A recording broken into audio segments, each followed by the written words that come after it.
Doctor Naseem Saeed Madani ने उन बच्चों के लिए काम करना चाहा जिनको आप केरला की तपती धूप में, कड़ाके की धूप में सड़कों पर काम करने के लिए भेज देते हैं।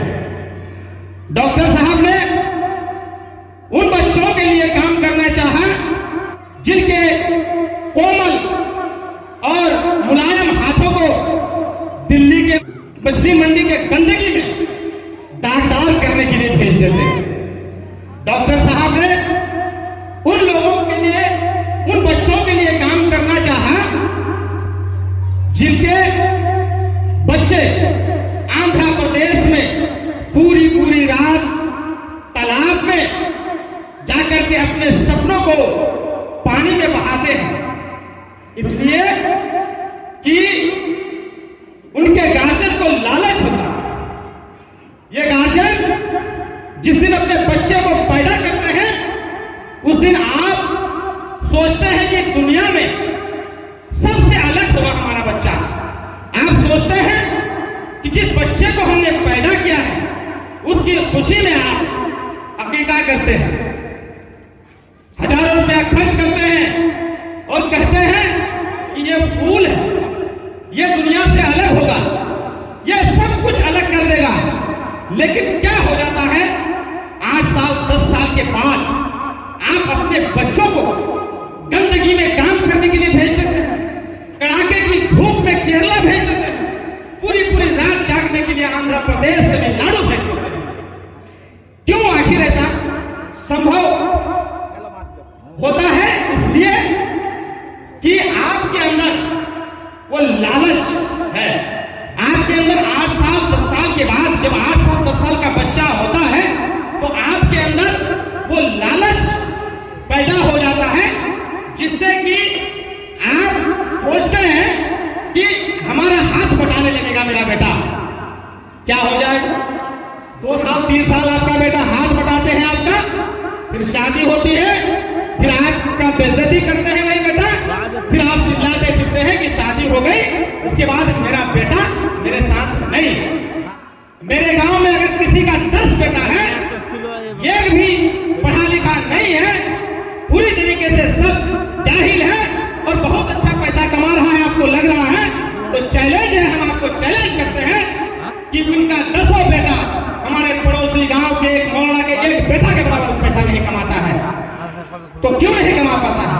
इसलिए कि उन्होंने पहले शिक्षा दिया, उन्होंने सबसे पहले अपने बच्चों के पीछे समय दिया। खर्च बड़ी बात नहीं है। आज हजारों योजनाएं हैं सरकार की जिसके माध्यम से आप अपने बच्चों को पढ़ा सकते हैं, लेकिन आप उन बच्चों पर समय नहीं देना चाहते हैं।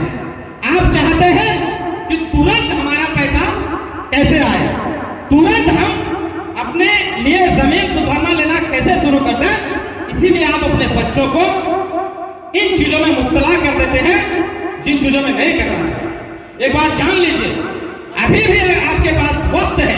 अगर आपका बेटा या बेटी 15 साल 18 साल तक है, अगर वो वापसी करना चाहता है पढ़ाई के लिए, अभी भी वक्त है। अभी भी वक्त है कि आप उनको वापसी होने का मौका दें, उनको आप पढ़ने का मौका दें। क्या होगा अगर आपके बच्चे पढ़ लेंगे? तो बच्चे अगर आपके पढ़ लेंगे तो ना सिर्फ आपके इस दुनिया को संवारेंगे बल्कि आपके आखिरत को भी संवारेंगे।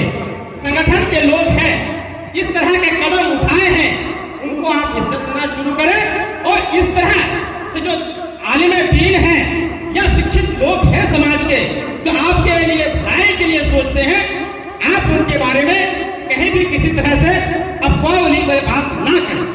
आप एक बात जान लीजिए कि जब तक आप अपने इलाके के शिक्षित लोगों का इज्जत नहीं करना शुरू करेंगे, तब तक आपका खुद का इज्जत नहीं होगा।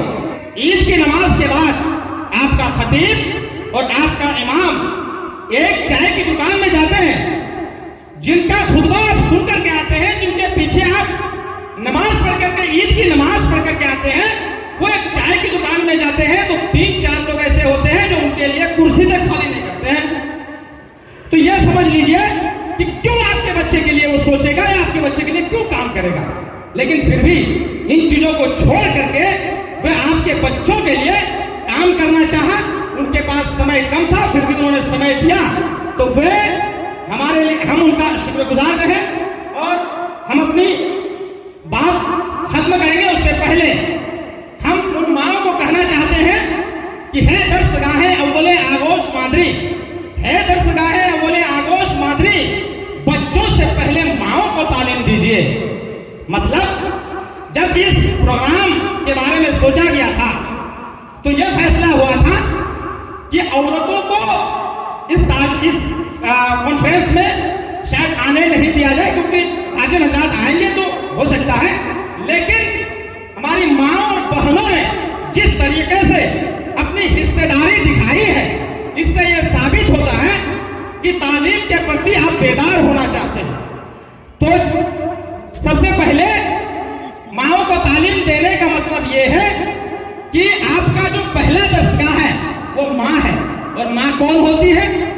आपकी बच्चियां। तो जब तक आप अपनी बच्चियों को तालीम नहीं देंगे तो फिर आप भी मुकम्मल तालीम की कल्पना या सोच भी नहीं सकते।